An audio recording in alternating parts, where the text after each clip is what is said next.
सबके करावेले पेन्हले कोट पीस के कपड़ा एही बोला सरपंच लोग मिला फड़ा चलत फसावे वाला चालिया चलत फसावे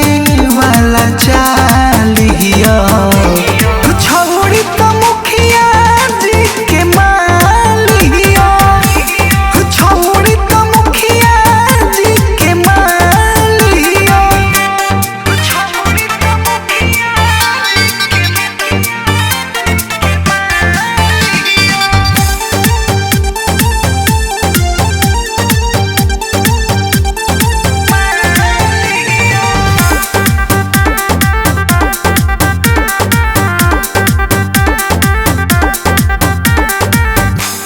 या तो मुकेश जानी